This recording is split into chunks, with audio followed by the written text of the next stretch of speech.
देश प्रदेश की शुरुआत उत्तर प्रदेश के ही एक और एनकाउंटर की खबर से करते हैं। यूपी के कासगंज में एनकाउंटर कांस्टेबल की हत्या इस एनकाउंटर में हो गई है और कांस्टेबल की हत्या का एक आरोपी एनकाउंटर में ढेर हो गया है।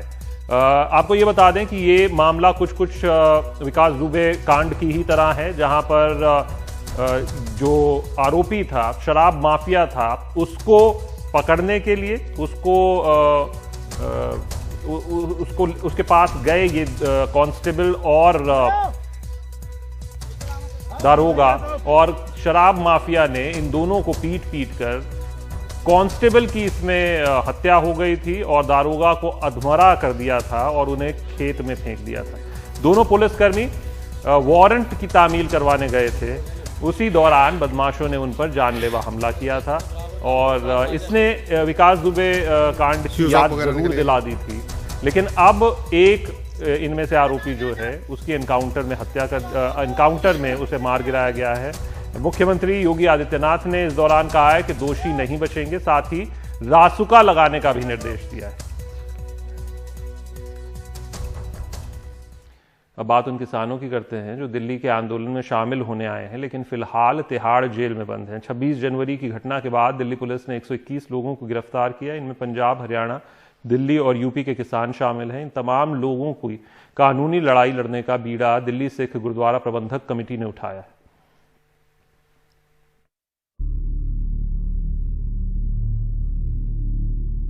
अस्सी साल के पूर्व सैनिक गुरमुख सिंह तिहाड़ में बंद हैं।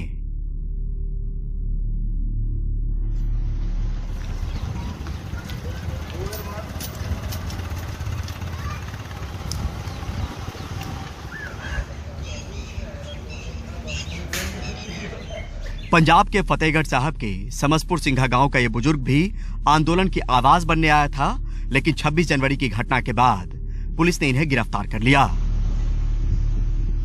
गांव में धर्मी फौजी के नाम से मशहूर गुरमुख सिंह 2 दशक तक फौज में रहे।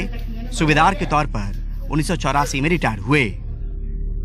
दिल्ली पुलिस ने ललकारिया कि भी तुसीं इत्थों छड्ड के चले जाओ, भी तुहानूं असीं नुकसान करांगे तुहाडा।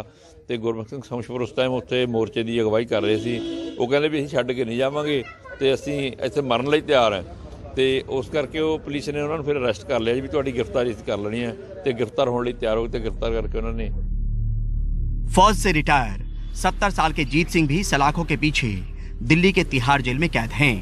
2 दशक फौज में गुजारने के बाद 1989 में रिटायर हुए। पंजाब के संगरूर जिले के खानौड़ी कला गांव के जीत सिंह को भी दिल्ली पुलिस ने 26 जनवरी की घटना के बाद गिरफ्तार कर लिया। बेटे की राह तकती मां। 21 साल का इकलौता बेटा सुनील आंदोलन से जुड़ा था। हरियाणा के कैथल के कसान गांव से रोज टिकरी वाटर दूध सब्जियां पहुंचाता था, लेकिन 26 जनवरी को जब गया तो फिर लौटा नहीं। उसके बाद से सलाखों के पीछे है। उस पर धारा 307 भी लगी है। किसान आंदोलन में कैसे शामिल हो? बस जो दूध दाद लेके सब्जी सुब्जी लेके बीज जाया बंदा। तो कहाँ से पकड़ा, कुछ आपको पता है? फोन से बोल जी फोन आया था, कल 13 दिन हो गए थे उसकी, कल ही आया फोन। वो कह रहा था, मैंने कहा पूछा बेटा कोई रोड रहा, मैंने बोला ना माँ जी हम तो डिग्री बॉर्डर पे थे और वहां से ठाए ना, कोई भीड़ थी ना कुछ नहीं था, डिग्री बॉर्डर पे तो ठाए। कैथल के इसी कसान गांव का दीपक भी तिहाड़ में बंद है। सुनील के साथ 18 साल का दीपक भी आंदोलन करते गांव वालों की मदद में जुटा था। रोजाना गांव वालों से इकट्ठा करके जरूरी सामान लेकर जाता और फिर वापस आ जाता। दोनों के परिवारों ने तिहाड़ के 4 बार चक्कर लगाए, लेकिन बेटे से मुलाकात नहीं हो पाई। वे दूध दाद लेकर जाया करता थी वहाँ आंदोलन में। वहाँ फिर 26 जनवरी में बाढ़ से थे अपना ट्रैक्टर लैग लिए। वहाँ से पुलिस ने उठा लिए, नांगलोई थाना में अरेस्ट कर लिए थे। फिर मैं जेल में तिहाड़ जेल में। तो क्या कहा गया आपको जब मिलने गए उनसे?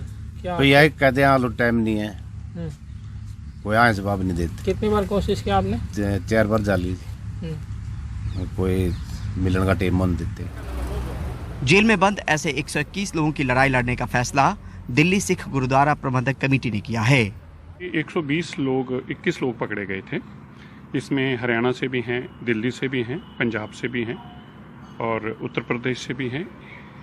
तो अब इनके जमानतें लगानी शुरू की। 3 लोगों की कल जमानत हुई है। जिनकी गिरफ्तारी हो गई उनके परिवार को तो उनका पता है, पर जो लापता हैं उनके परिवार अभी भी अंधेरे में हैं। अपनों की गुमशुदगी को लेकर दर्जनों परिवार हरियाणा और पंजाब के इसी अंधेरे में हैं। हरियाणा के जिंद के कंडेला गांव का बजिंदर सिंह आंदोलन में शामिल होने तो आया था, मगर लापता है। गांव वालों ने 26 जनवरी को आखिरी बार उसको नांगलोई के पास देखा। वहाँ नांगलोई से थाने से आए थे, आज 2 पुलिस वाले थे। वो पूछ रहे थे कैसे कैसे गया था, और माम ने तो खुद पता नहीं था। मानू पता नहीं था, माम क्यों जान दिया उसने। इनकी राह आसान करने की कोशिश जरूर चल रही है, पर सफर मुश्किलों भरा है।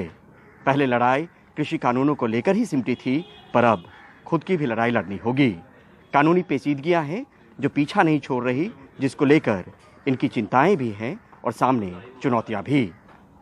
चंडीगढ़ से मोहम्मद गजाली के साथ नई दिल्ली से परिमल कुमार, एनडीटीवी इंडिया।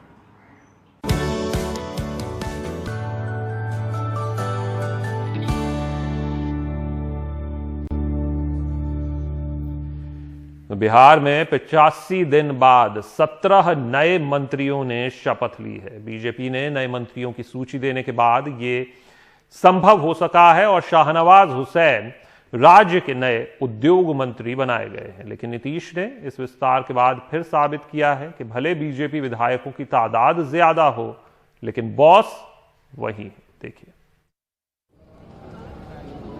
17 नए मंत्रियों ने पटना के राजभवन में मंगलवार को शपथ ली। इनमें से अधिकतर बीजेपी की तरफ से नए चेहरे थे। नीतीश कुमार ने श्रवण कुमार, संजय झा और लेसी सिंह जैसे अनुभवी लोगों के साथ पहली बार विधायक बने जयंत राज, जमा खान, सुनील कुमार को मंत्रिमंडल में मौका दिया। जो अनुभव मेरे पास है उसका लाभ बिहार की 14 करोड़ जनता को मिले, इसके लिए काम करूंगा। नरेंद्र मोदी के सपनों का बिहार बने नीतीश कुमार जी के नेतृत्व में, इसमें कंट्रीब्यूट करूंगा। 17 नए मंत्रियों में 7 अग्रे हैं तो 4 पिछड़ी जातियों के, 2 अति पिछड़ी जातियों के, 2 मुस्लिम, 2 अनुसूचित जाति से भी मंत्री बनाए गए हैं। आज मंत्रिमंडल का विस्तार भी हो गया। मैं सब लोगों को बधाई देता हूं और सब पूरी निष्ठा के साथ बिहार की सेवा करें, अपने दायित्व का निर्वहन करें। लेकिन बीजेपी में मंगलवार के मंत्रिमंडल विस्तार से सब खुश नहीं।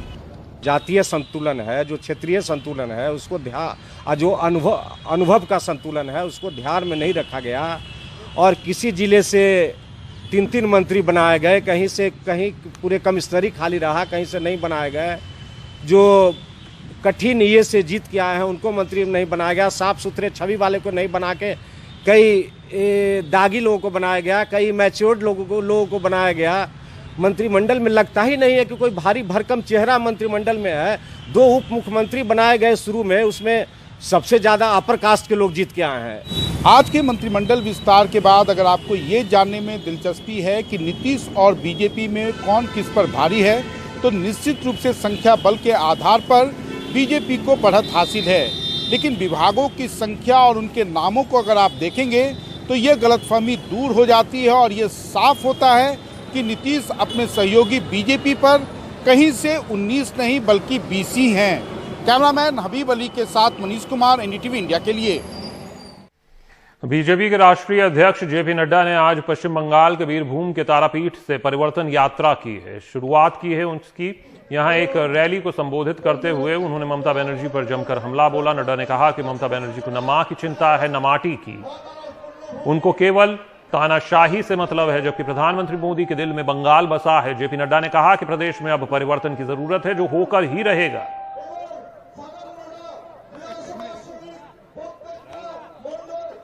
मित्रों, अगर मैं बंगाल की बात करूं तो फिर ये जितने भी विकास के काम हुए, इसमें ममता जी ने हमेशा रोड़ा अटकाया है।